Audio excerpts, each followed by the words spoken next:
남들과 다르게 값진 노후가 되는 4가지 비결.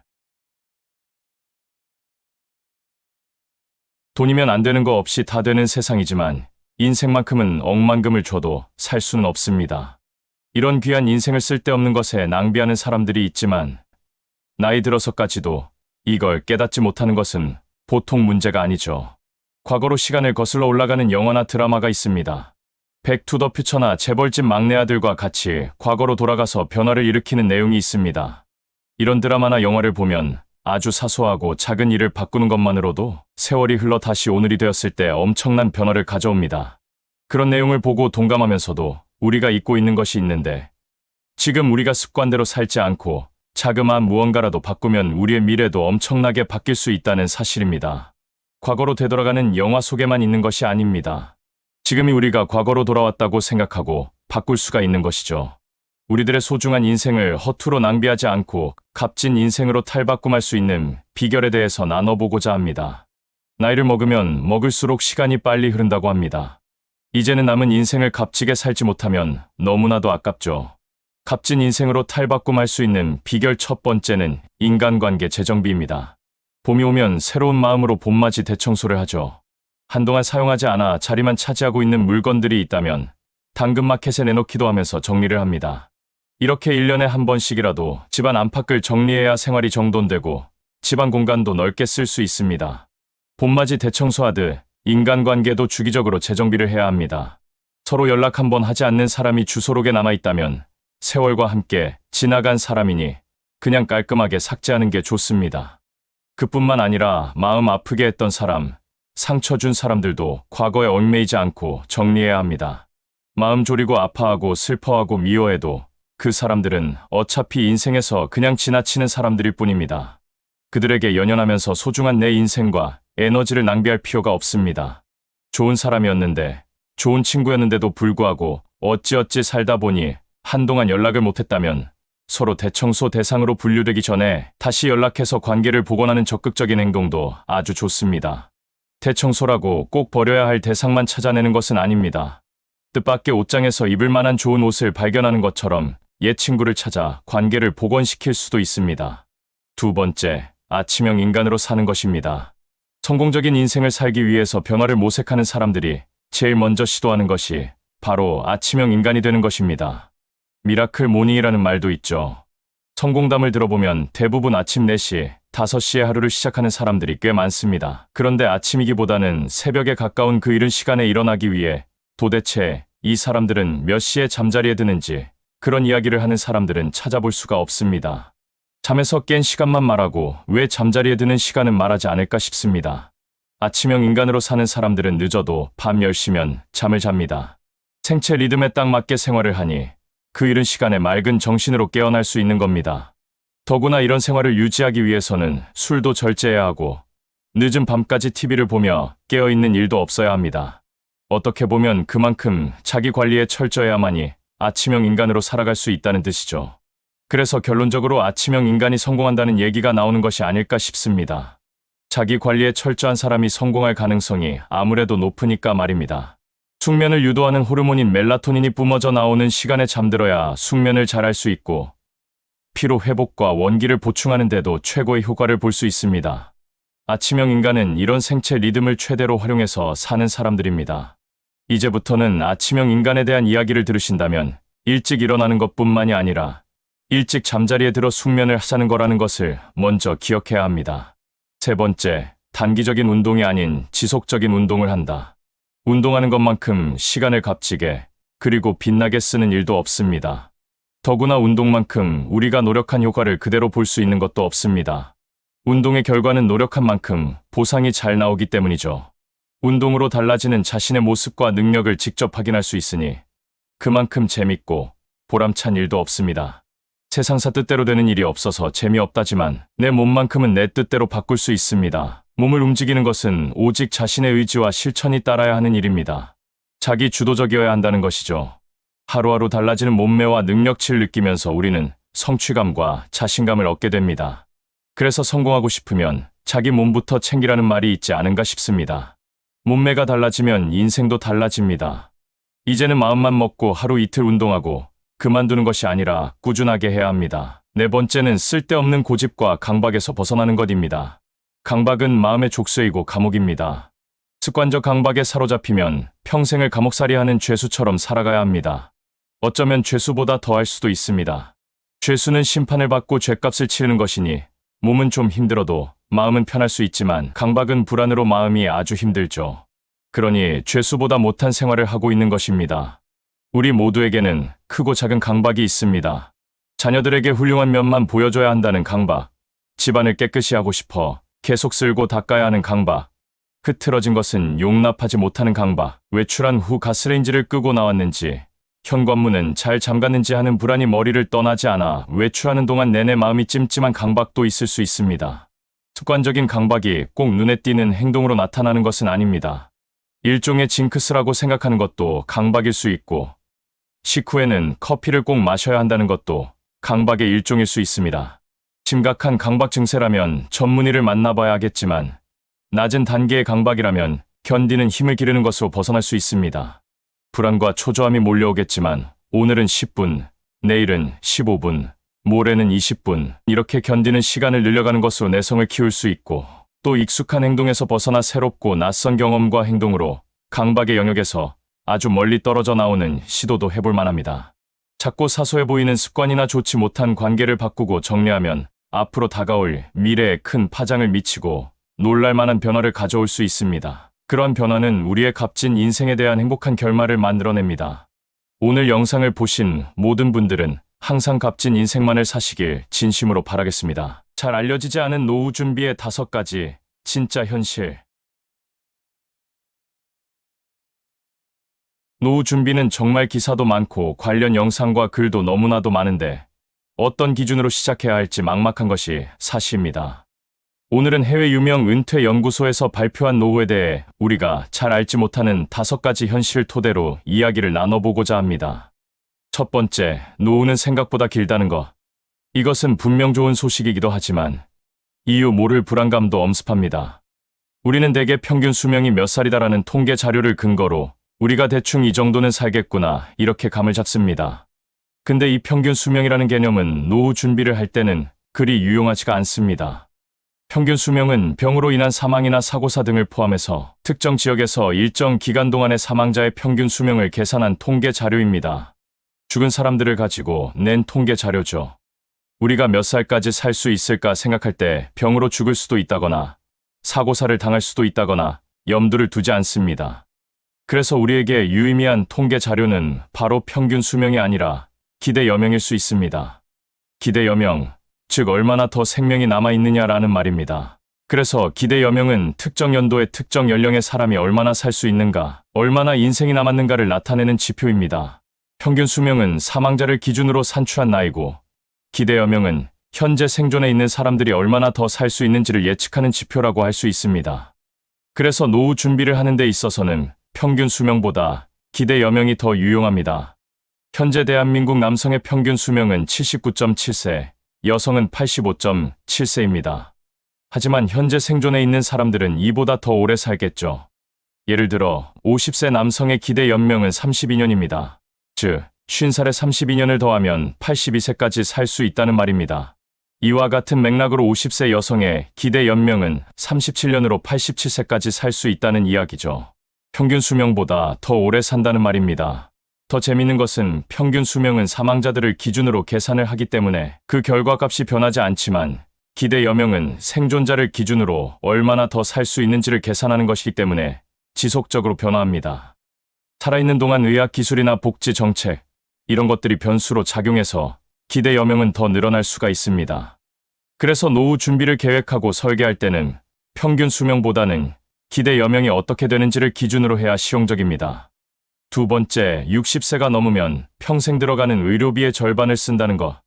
보건사회연구소 자료에 따르면 생애 의료비는 청년기의 10%, 중장년기의 30%, 그리고 60세 이상 노년기의 50%가량을 쓴다고 합니다. 그래서 노후 생활에서 가장 큰 어려움은 어쩌면 예상치도 않게 뭉칫돈이 들어가게 된 것이 의료비일 겁니다. 예전에는 가장이 암 한 번 걸리면 치료비로 거의 전 재산을 날려먹었습니다. 그렇게 병을 고치고 나면 이제 가장 고통스러운 빈곤이 떡하니 기다리고 있습니다. 그래서 많은 노인들이 남은 가족들이나 잘 살라고 치료를 중단하는 경우가 허다했죠. 병 못 고치고 죽나, 병 고치고 난 후에 가난해서 죽나, 다 이래저래 죽는 것은 나한테 다 똑같으니 그래도 남은 가족들만이라도 경제적으로 허덕이게 하지는 말자는 그 아픈 뜻이 담긴 결정을 내립니다. 60세 이후에 발생할 가능성이 높은 의료비로 인한 그 리스크를 대비해야 한다는 겁니다. 어떤 질병이 닥치더라도 그 비용을 감당할 수 있을 만큼 저축을 많이 하든지 아니면 리스크를 거부해 줄 수 있는 금융 상품을 고려해야 합니다. 세 번째, 죽기 전까지 월급을 받아야 한다는 것. 노후 설계 전문가들에 의하면 재정적인 측면에서의 노후 설계의 핵심은 매월 꼬박꼬박 월급 받듯 생활비 명목에 돈이 일정하게 들어오도록 만들어야 한다고 강조합니다. 계속 회사 다니고 있는 것처럼 생활비로 필요한 돈이 200만 원이면 200만 원, 300만 원이면 300만 원, 한 달도 거르지 않고 죽을 때까지 계획대로 꼬박꼬박 들어오게 해야 100세 시대를 살게 된 우리가 수명이 늘어나서 발생할 수도 있는 이 장수 리스크를 최대한 줄일 수 있다는 요지입니다. 그래서 모두들 건물주나 상가 주인 같은 그 임대 사업에 주목하는 이유가 여기에 있는 거죠. 각 금융기관들이 은퇴 설계 컨설팅 서비스를 하면서 연금과 같은 자신들의 금융상품 등을 만들어 놓은 것도 수요가 일어날 것이라고 생각했기 때문입니다. 네 번째, 퇴직은 갑자기 찾아온다는 것. 아무리 법으로 정년이 정해진다 하더라도 현실은 40대 후반 또는 50대 초반에 구조조정이라는 이름으로 쫓겨나는 상황이 빈번하게 벌어지고 있습니다. 한 금융회사의 은퇴연구소 설문조사에 따르면 50, 60대의 절반 이상은 스스로 계획하에 퇴직했다기보다는 강제 퇴직을 당했다고 합니다. 느닷없는 퇴직이니만큼 은퇴 준비가 되어 있을 리 만무이고 준비가 되어 있지 않다 보니 그 생활이 빈곤으로 몰릴 가능성도 또한 높아지는 거죠. 은퇴 준비는 빠르면 빠를수록 좋습니다. 바쁘다는 핑계로 하루하루 미루다가는 어느 날 회사로부터 뒤통수 맞듯 퇴직 홍보를 받는 날이 올 수도 있습니다. 이제는 회사 생활에 목숨 걸고 살면 안 되겠죠. 하루라도 빨리 퇴직 준비에 들어가야 합니다. 다섯 번째, 우리의 수입은 퇴직과 동시에 급락한다. 지금의 회사에 쫓겨난다고 해도 우리는 또 일을 찾겠고 일을 할 겁니다. 하지만 중장년 나이에 회사를 나와 다른 일자리를 찾는다고 해도 소득은 급락하기 일쑤입니다. 그야말로 학력과 경력과는 전혀 무관한 일을 하게 될 가능성이 굉장히 높고 또 능력 좋고 운이 좋아 관련 업종에 취업을 하게 되더라도 전에 받던 급여만큼은 받기 힘들죠. 그냥 헐값에 팔려나가는 그런 신세로 전락하게 됩니다. 갑작스러운 퇴직에 맞춰 가계 지출을 단숨에 줄이는 것은 쉽지 않습니다. 그렇기 때문에 퇴직 준비를 한다는 것은 단순히 인생 후반전에 다른 일을 찾는 것뿐만 아니라 수입이 급락하게 될 그 퇴직 후의 상황을 상정해서 지출도 서서히 줄여나가는 생활 패턴으로 살아가야 합니다. 퇴직 이후를 대비해서 가정 경제에 불필요한 지출, 방만했던 지출을 줄이는 다이어트를 한번 해보는 겁니다. 물론 퇴직 이후라도 현재의 생활 수준을 유지할 수 있는 재정적인 준비가 되어 있다면 더할 나위 없이 이상적이지만 사실 준비가 잘 되어 있는 가정은 그렇게 많이 있지 않습니다. 그래도 또 어떤 일이 벌어질지 모르니 일단 줄여놓는 게 더 좋습니다. 수입이 줄어든 상황에서 사전 연습과 같은 준비가 없으면 갑작스레 줄어든 그 지출이 아주 불편하게 느껴지고 또 가족 구성원들로부터 불만이 여기저기 터져 나올 게 뻔합니다. 그래서 현실 적응 훈련이 필요한 이유이기도 합니다. 세상은 젊은 사람들만을 위해 변하는 것이 아니고 급변하는 세상은 노후를 맞이하게 될 우리에게 희망과 고통을 동시에 숙제로 던져주고 있습니다. 이제는 지속적인 노후와 관련된 정보를 통해 이러한 숙제를 같이 해결해 나갈 수 있도록 항상 도와드렸습니다. 오늘도 영상을 보신 모든 분들의 노후가 탄탄하시길 진심으로 바라겠습니다. 나이 들면 가장 현실적인 두 가지 노후 대책. 노후 대책은 할 일과 내려놓기, 이 두 가지면 충분하다는 말씀을 나눠보고자 합니다. 은퇴 후 노후 준비는 새롭게 활력을 찾는 것이 매우 중요합니다. 일반적으로 노후에 필요한 것이 건강과 돈이라는 것은 누구나 공감합니다. 전문가들도 노후 자금이 최소 10억 이상이 필요하다고 말하고 있습니다. 그런데 솔직히 우리 세대들은 자식들 대학까지 보내고 결혼시키고 나면 통장이 다 비어버립니다. 누구나 물론 운이 좋거나 여건이 맞아 투자에 성공해서 돈을 많이 가진 자들도 있지만 대부분 빈 통장입니다. 예전 같으면 은퇴 후 10년 버티고 수명이 다하여 하늘나라로 갔지만 지금은 적어도 은퇴 이후에도 30년에서 많게는 40년도 살아내야 하는데 노후 준비 못했다고 그냥 방치하기에는 살아내야 할 세월이 너무 깁니다. 가장 좋은 방법은 은퇴 이후에도 할 일을 찾는 것입니다. 최소 60세에 은퇴해도 75세까지는 일을 할 수 있습니다.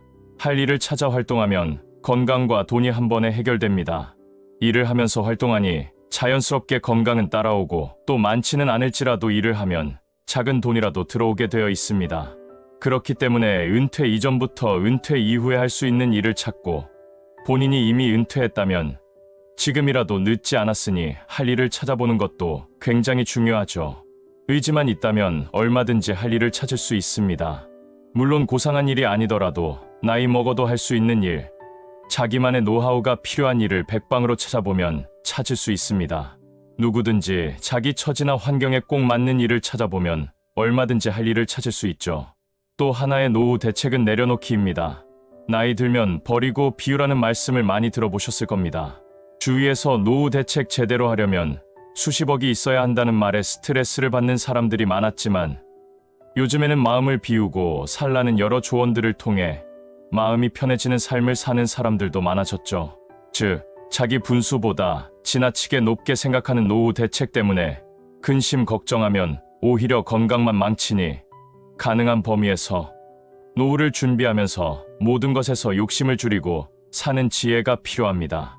나이 들면 집 크기도 줄이고 자동차도 경차로 바꾸고 생필품도 최소화해서 생활하는 것에 오히려 마음 편한 것을 느낄 수 있습니다. 욕심을 비울수록 마음은 편해집니다. 그래서 노후 준비는 할 일은 붙잡고 나머지는 내려놓는 것입니다. 이렇게 일을 찾아 뭔가 하는 데에는 욕심을 부리되 나머지는 내려놔야 노후의 삶이 참 편합니다. 젊어서는 욕심이 많아 집도 큰 집에 살고 싶었고 명품백도 가지고 싶고 자동차도 비싼 차를 타고 싶고 옷도 명품 옷을 입고 싶었지만 나이 들면 들수록 욕심을 채우려고 에너지를 쓰지 말고 욕심을 버리고 내려놓는 데에 마음을 쓰면 적게 가지고도 얼마든지 마음 편하게 살 수 있는 것입니다. 마음 편한 행복은 가진 것과 비례하지 않는다는 것은 주변에 많이 가지고도 마음 편치 못한 사람들을 통해 알 수 있을 것입니다. 행복은 가진 것의 크기보다 마음에 달려있죠. 가끔은 숨을 자유롭게 쉴 수 있다는 것에 감사할 때가 있습니다. 코로나 혹은 그냥 감기에 걸려도 요즘에는 심하게 걸리면 숨쉬기도 쉽지 않아 잠에 들기도 어렵습니다. 그럴 때 정말 숨을 자유롭게 쉬고 잠을 자는 것이 얼마나 큰 복인지 다시 한번 생각해보는 계기가 되죠. 노후에 일하는 것은 재산을 모아 부자가 되려는 것보다 그냥 생활비 정도를 벌기 위한 것이라는 가벼운 생각을 하면 마음이 훨씬 가벼워질 것입니다. 젊어서도 이루지 못한 부를 나이 들어서까지 이루려고 애쓴다면 마음만 고달프게 됩니다. 나이 들면 생긴 대로, 있는 대로 받아들이면서 나머지는 내려놓고 살아야 훨씬 삶이 수월해지는 것을 느낄 수 있습니다. 자기 생활을 할 정도만 일을 통해서 벌고 모든 것을 내려놓고 사는 것이 지혜인 것 같습니다. 다 내려놓고 삶의 현실을 편안한 마음으로 받아들일 때 우리는 좀 더 쉽게 노년을 살아갈 수 있습니다. 노년을 살아가는데 현실을 괴로워하고 몸부림치며 사는 사람들이 많습니다. 일찌감치 퇴직하고 매일 집에만 있게 되니 인간관계뿐만이 아니라 인간다운 삶과 아름다운 삶에서 점점 멀어지고 있죠. 그동안 모아놓은 재산도 여유롭지 못함에도 세상 것들에 대한 지나친 집착과 과욕이 우리에게 더 깊은 상처와 좌절을 줄 때가 있습니다.